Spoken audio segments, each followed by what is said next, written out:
ಆಚಿ ಮಸಾಲ ಎಂತ ಅಡಿಗೆಯ ರುಚಿಯಾಗೋ ರಹಸ್ಯವು 20 ರೂಪಾಯಿ. ಪ್ರತಿಭಟನೆ ನಡೆಸ್ತಾ ಇರೋದು ಕೇವಲ ಹೆಡ್ಲೈನ್ಗೋಸ್ಕರ ಅನ್ನೋ ಇದರಲ್ಲಿ ಅವರು ಉತ್ತರ ಕೊಡ್ತಾ ಇದ್ದಾರೆ. ಹೌದು, ಜಂತರ್ ಮಂತರಲ್ಲಿ ಏನು ಯುವಕರು ಹೋಗಿ ಹೋರಾಟವನ್ನು ಮಾಡ್ತಾ ಇದ್ದಾರೆ, ಭಾಳ ಶಾಂತಿಯುತವಾಗಿ ಮಾಡ್ತಾ ಇದ್ದಾರೆ. ಅಲ್ಲಿ ವಿಚಾರಗಳನ್ನು ಮತ್ತು ನೀವು ತೋರಿಸಿರ್ತಕ್ಕಂಥ ಮಾಹಿತಿ ಮತ್ತು ಸೋಷಿಯಲ್ ಮೀಡಿಯಾದಲ್ಲೂ ಕೂಡ ಈಗೆಲ್ಲ ಪಿಕ್ಚರು ಬರ್ತಾ ಇದೆ. ಯಾವ ರೀತಿ ಪೊಲೀಸರು ಗಂಡಸರು ಪೊಲೀಸರು ಹೆಣ್ಣುಮಕ್ಳಿಗೆ ಹೊಡೆದಿರೋದು, 10-11 ವರ್ಷ ಮಕ್ಕಳಿಗೆ ಕಪಾಳಕ್ಕೆ ಹೊಡೆದಿರೋದು, ಅವರಿಗೆ ಯಾವ ರೀತಿ ಬಟ್ಟೆಯನ್ನು ಹಿಂದೆ ಹರಿದಿರ್ತಕ್ಕಂಥದ್ದು, ಇದೆಲ್ಲದೂ ಕೂಡ ಈಗ ತೋರಿಸ್ತಾ ಇದ್ದಾರೆ. ಹಾಗಾದ್ರೆ ಇದು ಸರಿ ಅಂತೀರಾ? ಇದು ಹೆಡ್ಲೈನ್ಸ್.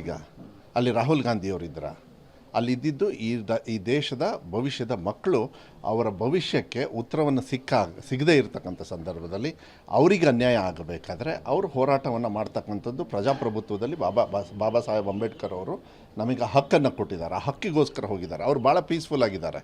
ಇದನ್ನು ಪೊಲೀಸ್ ಅವರೇ ಸೆಂಟ್ರಲ್ ಗೌರ್ಮೆಂಟ್ ಅವ್ರದ್ದು ಇಟ್ಕೊಂಡು ಪ್ಲ್ಯಾನ್ ಮಾಡಿದ್ದಾರೆ. ಆಮೇಲೆ ಹಿಂದಿನ ದಿವಸನೂ ಕೂಡ ಅವರೆಲ್ಲರೂ ಕೂಡ ಸೋಷಿಯಲ್ ಮೀಡಿಯಾದಲ್ಲಿ ಹಾಕಿದ್ದಾರೆ, ಇಲ್ಲೊಂದು ಲಾರಿ ಇದೆ, ಈ ಲಾರಿಯಲ್ಲಿ ಕಲ್ಲುಗಳಿದ್ದಾವೆ, ಇಲ್ಲೆಲ್ಲ ಈ ಕಡೆಗೆ ಎಲ್ಲೆಲ್ಲಿ ಜನರು ಬರ್ತಾರೆ ಅದೆಲ್ಲದೂ ಕೂಡ ಮಾಡಿದ್ದಾರೆ. ಹಾಗಾದರೆ ಇದನ್ನು ಯಾರು ಪ್ಲ್ಯಾನ್ ಮಾಡಿದ್ದಾರೆ? ಇದು ಏನು ಅಂದರೆ ಇವರು ಹೋರಾಟ ಮಾಡ್ತಾ ಇದ್ದಾರೆ. ಏನು ಮಾಡಬೇಕು? ಸೆಂಟ್ರಲ್ ಗೌರ್ಮೆಂಟ್ ಅವರು ಅವ್ರ ಜೊತೆಗೆ ಒಂದು ಡೈಲಾಗ್ ಮಾಡಬೇಕು, ಮಾತಾಡಿಕೊಂಡು ಏನು ಅಂತ ಹೇಳಬೇಕು. ಆಗುತ್ತೆ, ಇಲ್ಲ ಅವ್ರ ಆಫೀಸರ್ಸ್ನ ಕಳಿಸೋ, ಇಲ್ಲ ನೆಕ್ಸ್ಟ್ ಮಿನಿಸ್ಟ್ರ್ ಕಳಿಸೋ ಮಾಡಬೇಕಾಗತ್ತೆ. ಇವ್ರು ಕರೆಸ್ಕೊಂಡು 4 ತಾಸು ಕೂರಿಸಿ 2 ನಿಮಿಷದೊಳಗೆ ಮಾತಾಡಿ ವಾಪಸ್ ಕೊಟ್ಟು ಒಂದು ಫೋಟೋ ಹೊಡೆದ್ಬಿಟ್ರೆ ನಡ್ಡಾ ಅವ್ರ ಜೊತೆಗೆ ಇಡೀ ದೇಶ ಸೈಲೆಂಟ್ ಆಗಿಬಿಡುತ್ತಾ, ಅವ್ರ ಭವಿಷ್ಯ ಸರಿಯಾಗ್ಬಿಡುತ್ತಾ. 30 ಜನರು ಮಕ್ಕಳು ಸೂಸೈಡ್ ಮಾಡ್ಕೊಂಡ್ರಲ್ಲ ಈ ನೀಟಿನ ಇದೊಳಗೆ. ಹಾಗೆ ಧರ್ಮೇಂದ್ರ ಪ್ರಧಾನ್ ಅವರು ಇದಕ್ಕೆ ಲೆಕ್ಕ ಕೊಡಲ್ಲ ಅಂತ ಹೇಳಿದರೆ ನರೇಂದ್ರ ಮೋದಿಯವರು ಕೊಡಬೇಕು.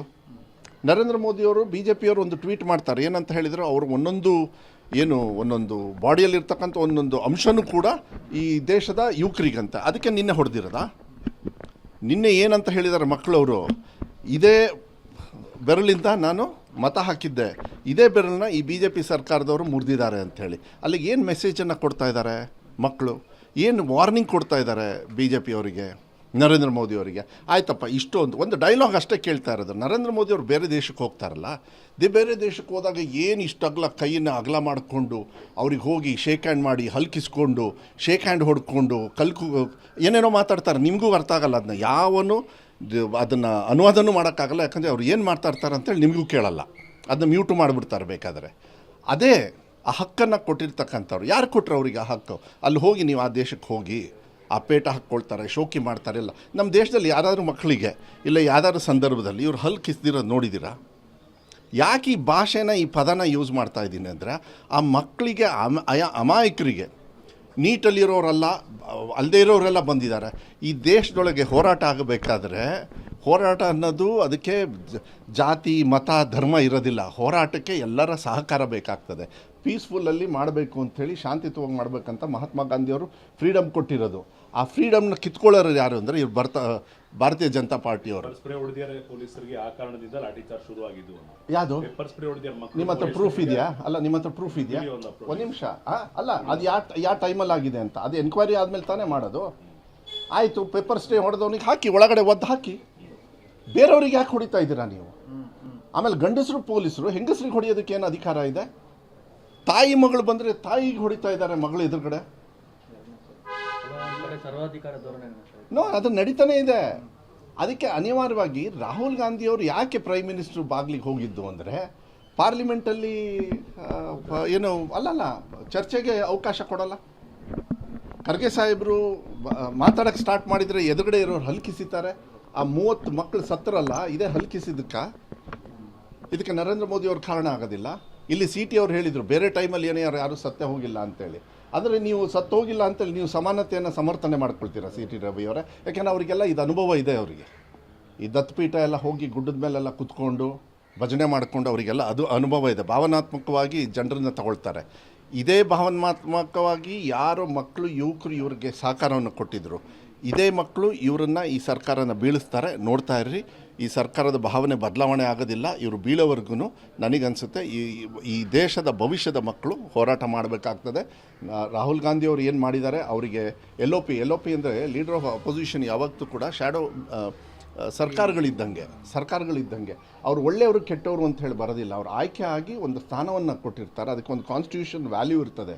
ಅವ್ರು ಮಾಡ್ತಕ್ಕಂಥ ಈ ರೀತಿ ಮಾಡ್ತಕ್ಕಂಥ ಸಂದರ್ಭದಲ್ಲಿ ಅವ್ರದ್ದೇ ಆಗಿರ್ತಕ್ಕಂಥ ಗೌರವವನ್ನು ಕೊಡಬೇಕಾಗತ್ತೆ. ಈ ರೀತಿ ಮಾಡಿದಾಗ ಹೆಂಗೆ ಮಾಡ್ತೀರಾ ನೀವು? ಕೇಂದ್ರ ಸರ್ಕಾರ ರೆಸ್ಪಾಂಡ್ ಮಾಡ್ತಿರೋ ರೀತಿಯನ್ನು ನೋಡಿದ್ರೆ ಏನು ಅನ್ಸುತ್ತೆ ಸರ್? ಇಲ್ಲ, ಇದೇನಂದರೆ ಈಗ BJP ಅನ್ನೋದು ಭಾರತೀಯ ಜನತಾ ಪಾರ್ಟಿ ಅಂತ ಸೃಷ್ಟಿ ಆದ್ರೂ ಕೂಡ ಅವರ ಭಾವನಾತ್ಮಕ ಅವರ ವರ್ಚಸ್ಸು ಎಲ್ಲ ನೋಡಿದರೆ 1947ಕ್ಕಿಂತ ಮುಂಚೆ ಬ್ರಿಟಿಷರ್ಸ್ ಹಿಂಗೆ ಮಾಡೋರು. ಯಾರು ಬಂದು ಹೋರಾಟ ಮಾಡಬೇಕಾದ್ರೆ ಪೀಸ್ಫುಲ್ಲಾಗಿ ಮಾಡಬೇಕಾದ್ರೆ, ಮಹಾತ್ಮ ಗಾಂಧಿಯವರು ಪೀಸ್ಫುಲ್ಲಾಗಿ ಮಾಡಬೇಕಾದ್ರೆ ಪಂಜಾಬಲ್ಲೂ ಕೂಡ ಅಲ್ಲ ಇದು ನಾವು ಮಾತಾಡ್ತಿದ್ದಂಗೆ ನಿನ್ನೆ ರೈತರು ಕೂಡ ಹೋರಾಟ ಮಾಡ್ತಾ ಇದ್ದಾರೆ. ಹೋರಾಟಗಳು ಯಾಕೆ ಸೃಷ್ಟಿ ಆಗ್ತಾ ಇದ್ದಾವೆ? ಕೇಂದ್ರ ಸರ್ಕಾರದ ವಿರುದ್ಧ ಯಾಕೆ ಸೃಷ್ಟಿ ಆಗ್ತಾ ಇದೆ? ಯುವಕರು ಯಾಕೆ ಇದನ್ನು ಹೈಯಾಗಿ ತಗೊಳ್ತಾ ಇದ್ದಾರೆ? ಸೊ ನನಗನ್ಸುತ್ತೆ ಇವ್ರ ಭಾವನೆ ಹೆಂಗಿದೆ ಅಂದರೆ, ಬ್ರಿಟಿಷ್ ಜನತಾ ಪಾರ್ಟಿ ಅಂದರೆ ಈ ಭಾರತೀಯ ಜನತಾ ಪಾರ್ಟಿ. ಬ್ರಿಟಿಷರ್ಸು ಹಿಂಗೆ ಮಾಡೋರು. ಅವರು ಬೇರೆ ದೇಶದಿಂದ ಬಂದು ನಮ್ಮ ದೇಶವನ್ನು ಒಡೆದಾಳಿ BJP ಅವರು ಏನು ಮಾಡಿದರು? ಇವತ್ತು ಆಯಿತು, TMCನ ಏನು ಮಾಡ್ತಾ ಇದ್ದಾರೆ? ಹೊಡಿತಾ ಇದ್ದಾರೆ, ಎಲ್ಲ ಪಕ್ಷನೂ ಹೊಡಿತಾ ಇದ್ದಾರೆ, ಅವ್ರ ಸ್ವಾರ್ಥಕ್ಕೆ ಹೊಡಿತಾ ಇದ್ದಾರೆ. ಅಂದರೆ ಒಡೆದು ಈ ದೇಶವನ್ನು ಆಳ್ತಕ್ಕಂಥ ಸಿಸ್ಟಮ್ಮು ಬ್ರಿಟಿಷರ್ಸಿಂದ ಕಲಿತ ಮೇಲೆ ಭಾರತೀಯ ಜನತಾ ಪಾರ್ಟಿಯವರ ಆ್ಯಕ್ಟಿವಿಟಿ ಹಾಗೆ ಇರ್ತದೆ. ಅವ್ರಿಗೆ ಮಾನವೀಯತೆ ಇರೋದಿಲ್ಲ. ನಮ್ಮ ಪೊಲೀಸರಿಂದನೇ ನಮ್ಮ ಜನರಿಗೆ ಹೊಡೆಸಿದ್ರು.